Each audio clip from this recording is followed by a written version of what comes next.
다 같이 새벽 기도에 하나님께 드리겠습니다. 천사가 이르되 무서워하지 말라. 보라, 내가 온 백성에게 미칠 기쁨의 좋은 소식을 너희에게 전하노라. 오늘 다윗의 동네에 너희를 위하여 구주가 나셨으니 곧 그리스도 주시니라. 아멘. 다 같이 찬송가 113장 부르겠습니다. 113장입니다.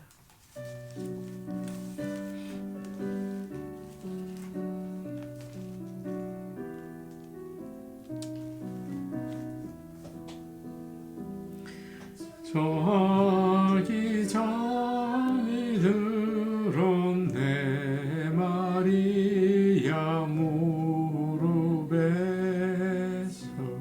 그 목자 양을 칠 때에 저 천사 노래하네. 왕 되신 주님께 나 나와 천사 따라서 어리신 예수께 다 모여 경배하세. 저 짐승들이 사는 곳 그 추한 구유하네. 주 예수 탄생하시니 참 기쁜 소식이라.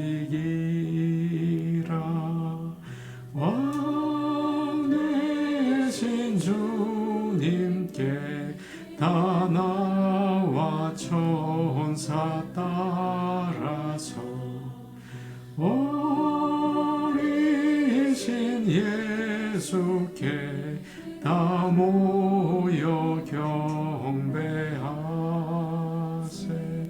저 황금 유향 모략을 다 주께 드리어서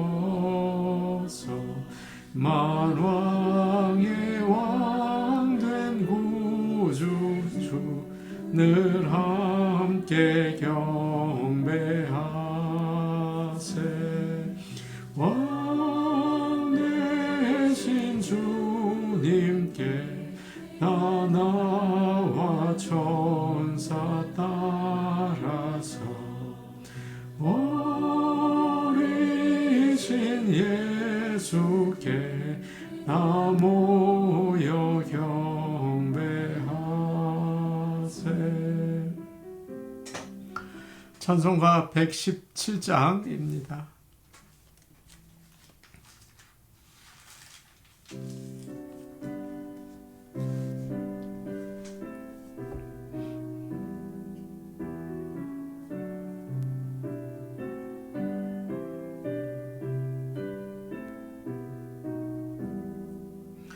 만백성 기뻐하여라.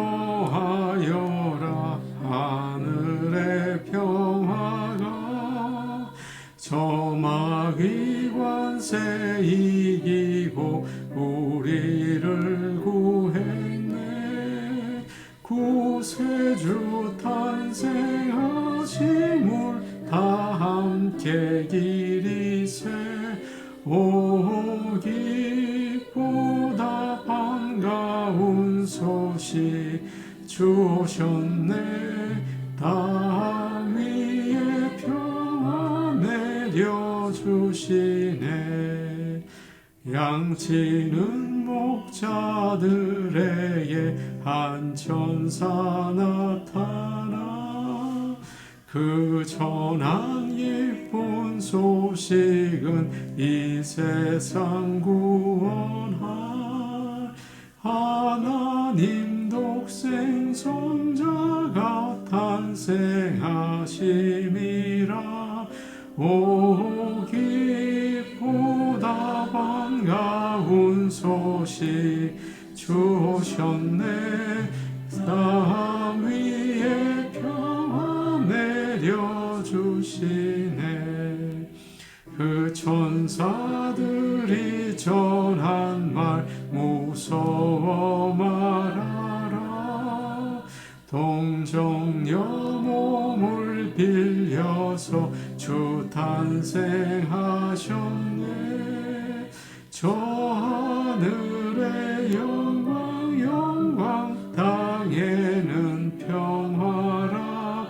오 기쁘다 반가운 소식 주 오셨네. 땅 위에 평화 내려주시네.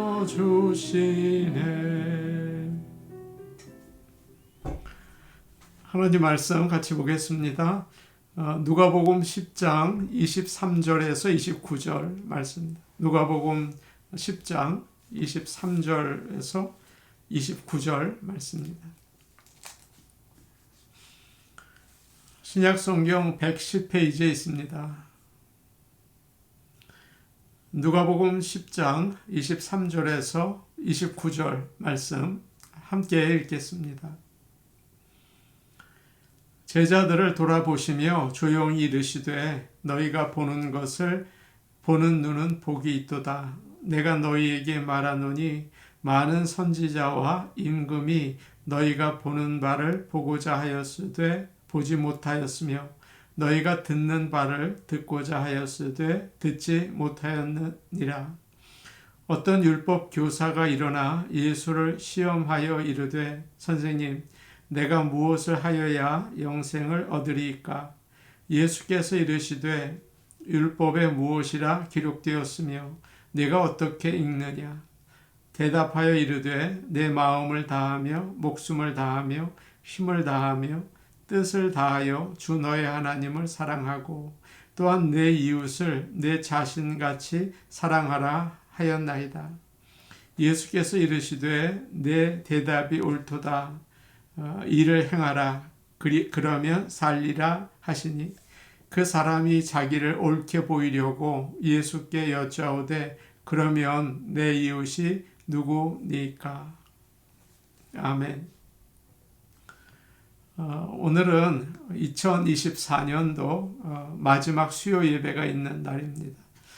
성도들이 나와서 하나님께 예배드리고 뜻깊은 연말을 잘 맞이하시기를 바랍니다. 고 권무 집사님 장례 예배가 내일 오후 4시에 있어요. 성도들이 또 오셔서 함께 예배드리고 위로해 주시기를 바랍니다. 예수님은 70인의 전도자들을 보시면서 조용히 말씀하셨어요. 너희가 지금 보는 것을 보는 눈이 복이 있다 라고 하셨습니다. 이 말은 너희가 지금 보는 것은 아무나 볼 수 있는 게 아니다. 아무나 들을 수 있는 것이 아니다. 그것을 너희가 지금 듣고 있다, 보고 있다 라고 말씀하십니다. 무엇을 보고 있다는 말씀입니까? 메시아가 오신 것, 메시아가 그의 백성을 구원하시는 것을 너희가 보고 있다라고 주님은 말씀하세요.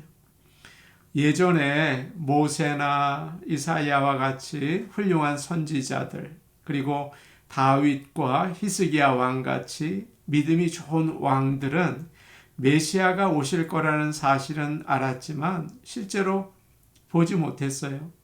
언제 오실지, 또 오셔서 무슨 일을 하실지 궁금해 했습니다. 그러나 보지 못하고 믿음만 가지고 죽었죠. 그들에 비하면 지금 이 제자들은 정말 보잘것없어요. 또 가난하고 못 배우고 천한 자들이죠. 그런데 그 위대한 선지자들과 왕들이 원하던 메시아를 보았다는 겁니다. 그의 말씀을 듣고 순종하게 되었어요. 그러니 최고로 복을 받은 자들이다. 그렇게 주님은 제자들에게 말씀하십니다. 우리들은 어떻습니까? 마찬가지죠. 하나님께서 우리에게 예수님이 구원자이신 것을 알게 하셨어요. 믿게 하셨어요. 성령님께서 예수님의 십자가와 부활 사건을 알고 믿게 하셨어요. 얼마나 감사합니까? 그래서 영원한 생명을 얻을 수 있게 되었습니다. 우리는 가장 복받은 사람들이에요. 하나님께 감사하고 영광 돌리시기를 바랍니다.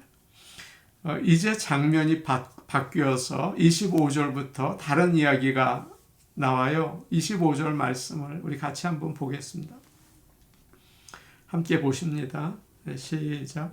어떤 율법 교사가 일어나 예수를 시험하여 이르되 선생님, 내가 무엇을 하여야 영생을 얻으리까? 어떤 율법 학자가 일어나서 예수님을 시험하려고 물어보았다고 되어 있습니다. 예수님이 말씀을 가르치고 계셨다는 것을 알 수가 있겠죠. 사람들이 앉아서 그 말씀을 듣고 있는데 한 율법학자가 일어나서 질문을 한 거예요. 율법학자는 율법을 잘 알고 해석하는 전문가입니다. 마태복음에서는 서기관이라고 나와 있어요. 많이 배운 사람이죠. 그런데 지금 예수님께서 가르치는 자리에 와 있어요. 정말 배우고 싶어서, 정말 듣고 따르고 싶어서 지금 일어나서 물어보는 게 아니라 오늘 말씀 25절을 보니까 시험하여 이르되 라고 되어 있습니다.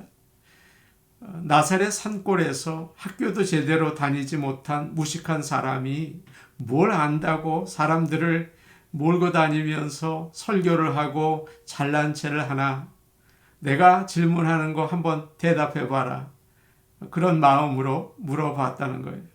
아는지 모르는지 한번 보자. 사람들 앞에서 망신을 주려는 의도가 있는 것이죠. 이런 질문을 합니다. 선생님, 제가 영원한 생명을 얻기 위해서 무엇을 해야 합니까? 아마도 이 율법학자는 가장 토론하기 좋은 주제를 선택해서 물어본 것 같습니다. 뭐 어떻게 비즈니스를 해야 합니까? 어떻게 인간관계를 가져야 합니까? 뭐 그런 것도 중요하겠지만 인생에서 가장 중요한 것은 영원한 생명이죠. 언제 죽을지 모르잖아요. 인생은 불확실하고 짧습니다. 그래서 영생이 참 중요해요. 영원한 천국이 없다면 우리가 사는 모든 것은 의미가 없는 거겠죠. 그래서 어떻게 영원한 생명을 얻을 수 있겠습니까? 라고 물어보는 것입니다. 무엇을 해야 영생을 얻을 수 있습니까? 이 질문에 대해서 예수님이 대답을 하셨어요. 너는 율법에 대해서 전문가 아니냐? 그러면 율법에 뭐라고 기록되어 있느냐? 다시 물으셨어요.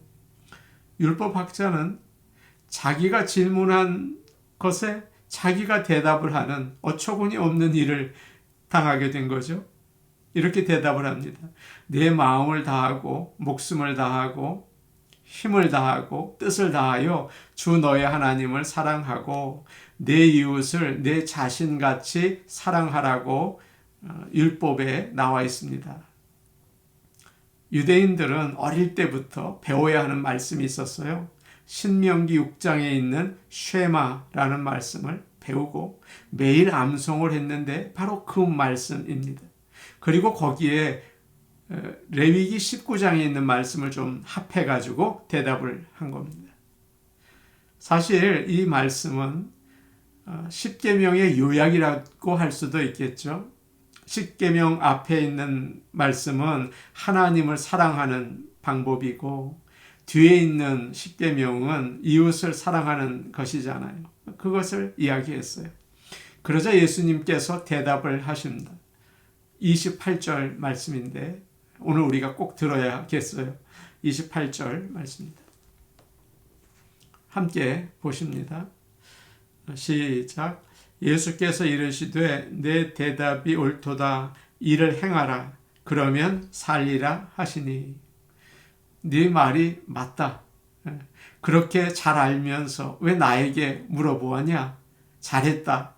그것을 행하라. 그러면 영원히 살 것이다. 그렇게 대답을 하셨습니다. 온 마음과 정성을 다해서 하나님을 사랑하고 내 자신처럼 이웃을 사랑할 때 영생을 얻는다고 하셨어요. 우리가 축복을 받고 저주를 받는 것은 우리가 어떤 형편에 사는가에 달려있지 않습니다. 어떻게 사는가, 거기에 달려있죠. 소돔과 고모라는 에덴 동산처럼 좋은 곳이었어요. 우거진 숲, 맑은 물, 기름진 땅이 있었습니다. 그러나 그곳에 사는 사람들이 우상을 섬기고 타락하니까 하나님의 심판을 받아서 사해바다가 되었어요. 생물들이 살 수 없게 되었죠. 어떻게 사는가가 중요해요. 예수님은 이스라엘 백성들이 가나안에 들어가서 젖과 꿀이 흐르는 땅을 만들기를 원하셨어요. 그러기 위해서 어떻게 살아야 하는지를 가르쳐 주셨는데 그것이 바로 율법입니다. 신명기 10장을 보면 이런 말씀이 있어요. 내가 오늘 내 행복을 위해서 내게 명하는 여호와의 명령과 규례를 지킬 것이 아니냐.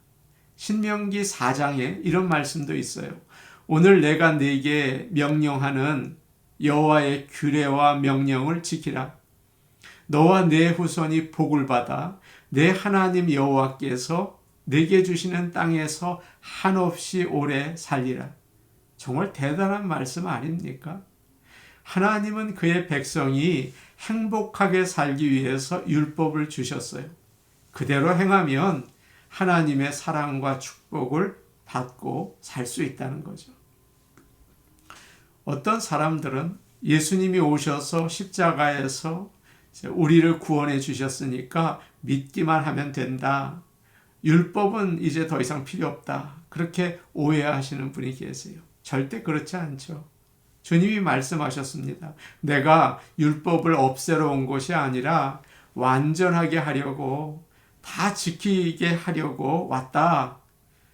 그래서 오늘 주님이 말씀하시잖아요. 이를 행하라. 그리하면 살리라. 라고 율법학자에게 오늘 말씀해 주신 거예요. 예수님께 부자 청년이 와서 질문을 했죠. 선생님, 내가 무슨 선한 일을 해야 영생을 얻겠습니까? 주님은 그 질문에 대해서도 똑같이 대답을 하셨어요. 네가 영생에 들어가려면 계명들을 지켜라. 청년이 다 지켰습니다. 그러니까 내 가진 것을 다 팔아서 가난한 자에게 주고 나를 따르라. 그러자 근심하며 돌아갔죠. 율법을 잘 지킨다고 큰 소리 쳤지만 실제로는 그러지 못한 거예요. 율법을 한마디로 표현하면 사랑하는 것입니다. 하나님을 사랑하고 이웃을 사랑하는 거죠. 믿음이 있으면 사랑의 열매로 나타나요. 사랑이 바로 믿음의 증거인 거예요. 우리는 흔히 예수님을 믿으면 구원을 얻는다. 그렇게 간단하게 이야기를 하죠. 그런데 주님이 말씀하셨어요. 나더러 주여 주여 하는 자마다 천국에 들어갈 것이 아니요 다만 하늘에 계신 내 아버지의 뜻대로 행하는 자라야 들어가리라. 말로는 예수님을 잘 믿는 것 같은데 행함이 없는 사람은 천국에 들어가지 못한다. 그 뜻 아닐까요? 사도 야고보는 행함이 없는 믿음은 죽은 것이라고 했어요. 말로 하는 믿음, 말로 하는 사랑은 소용이 없겠죠. 행함과 진실함이 있어야겠습니다. 그래서 주님이 대답하셨어요. 우리가 읽은 28절에 이를 행하라. 그러면 살리라. 이 말씀을 꼭 기억하시기를 바랍니다. 율법학자는 당황했을 거예요. 자기가 질문한 질문에 자기가 대답하는 꼴이 되고 거기에다가 이를 행하라. 그러면 살리라. 그러니까 얼마나 창피합니까? 그는 자신의 체면을 세우기 위해서 주님께 다시 질문을 해요. 29절 말씀입니다. 우리 같이 볼까요? 29절이에요. 시작. 그 사람이 자기를 옳게 보이려고 예수께 여짜오되 그러면 내 이웃이 누구니까? 그러면 내 이웃이 누구입니까? 아무나 다 사랑하면 됩니까? 당신처럼 죄인이나 세리나 창녀들이나 이방인까지 사랑하면 되겠습니까? 안 되지 않습니까? 헤롯도 사랑하고 김정은도 사랑하라는 말입니까? 이단을 믿는 사람들, 동성연애자들 다 사랑하라는 말입니까? 어디에 선을 그어야 합니까? 정말 내 이웃은 누구입니까? 모든 사람들 다 사랑할 수는 없지 않습니까? 이런 아주 의미심장한 뜻이 담겨져 있어요. 예수님에게 어려운 질문을 한 거죠. 그러나 사실 이 질문도 주님께 배우고 정말 이웃을 사랑하려고 한 게 아니에요. 예수님께 내가 얼마나 말씀을 잘 아는지, 얼마나 깊게 이해하고 있는지를 증명해 보이고 싶어서, 잘난 체 하고 싶어서 하는 거죠. 이 사람은 종교인 병을 가지고 있습니다. 종교인 병이라는 것은 사람들 앞에서 자기가 말씀을 잘 아는 척, 예수님을 잘 믿는 척 하는 거예요. 종교인 병이라고 해요. 이 율법학자는 자신이 말씀대로 사랑하지 못한 것을 인정하고, 주님, 정말 불쌍히 여겨주세요. 저는 죄인입니다. 어느 세리의 기도처럼 그래야 되지 않았을까요? 솔직히 자신을 인정하지 못하고 자신이 옳다고 잘 믿는다고 증명하려고 했어요. 그게 뭐가 중요합니까? 실제로 예수님을 잘 믿는 게 중요하지 않을까요? 하나님 말씀을 잘 듣고 그 말씀을 따라 사는 게 중요하지 않을까요? 그래서 오늘 주님은 말씀하세요. 이를 행하라. 그러면 살리라. 이 말씀이 자꾸 제 마음에 와서 도전을 합니다. 사랑하는 여러분, 주의 말씀을 잘 알고 행하십시오. 그럴 때 영원한 생명이 우리에게 있습니다. 그렇게 다 지키지를 못한다고 하더라도 예수님을 의지하고 최선을 다해서 하나님을 사랑하고 이웃을 사랑하는 그런 구원받은 백성들 되시기를 축복합니다. 아멘. 우리 같이 기도하겠습니다. 예수님을 믿는 자로서, 구원받은 자로서 온 마음과 정성을 다해 하나님을 사랑하고 내 이웃을 내 자신처럼 사랑할 수 있게 도와주시옵소서. 그렇게는 다 하지는 못하겠죠. 그러나 예수님 도와주셔서 최선을 다해서 하나님과 이웃을 사랑하게 하옵소서. 오늘은 남아프리카 공화국 얀센 선교사님과 김난희 사모님을 위해서 기도하기 원합니다. 두 분 다 우리의 기도가 필요한데, 특별히 김난희 사모님은 파킨슨 병을 앓고 계세요. 기도를 우리에게 부탁하셨어요. 사모님이 그 병에서 노임을 받고 그 병이 더 이상 진행되지 않도록 붙잡아 주옵소서. 기도해 주시기를 바랍니다. 오늘 수요 예배가 있어요. 마지막 수요 예배인데 하나님께서 은혜를 더하여 주시고 복을 내려 주옵소서. 하나님을 기쁘게 예배하게 하옵소서. 우리 같이 기도하시겠습니다. 오늘 오신 아버지 하나님, 예수님께서 우리를 구원해 주셨는데, 우리에게 성령을 주셨는데, 성령을 따라서 하나님을 사랑하고 이웃을 사랑할 수 있게 하여 주시옵소서. 이를 행하라, 그리하면 살리라 말씀하셨는데, 말로만, 입으로만 또 예수를 잘 믿는다고 종교인 병에 걸리지 않게 하시고, 실제로 정말 하나님을 사랑하고 이웃을 사랑하고 행할 수 있게 하여 주시기를 간절히 기도합니다. 은혜로우신 아버지 하나님, 오늘 남아프리카에 있는 얀센 선교사님과 김난희 사모님을 위하여 기도합니다. 두 분에게 영육의 강건함을 주시옵소서. 믿음을 주시고 육체의 건강을 주시기를 기도합니다. 특별히 우리 김난희 사모님의 건강, 파킨슨 병을 주여 어거해 주시고 꼭 붙잡아 주셔서 아버지 하나님 진행되지 않게 하시고 회복되게 하여 주시옵소서. 수요 예배를 주님 기억하셔서 영광 받으시고 하나님 아버지 주님께 영광 돌리는 복된 예배 되게 하시고 부흥을 허락하여 주옵소서. 예수님 이름으로 기도하옵나이다. 아멘. 오늘 오신 아버지 하나님, 주의 성령님의 인도하심을 따라 하나님을 사랑하고 이웃을 사랑하고 말로만 머리로만 믿는 것이 아니라 삶 가운데 실천하고 사랑의 열매를 맺을 수 있도록 도와주시옵소서. 그래서 영원한 생명을 누릴 수 있도록 복과 은혜를 나뉘어 주옵소서. 예수님 이름으로 기도하옵나이다. 아멘. 오늘도 복된 하루 되시기 바랍니다. 개인 기도하시겠습니다.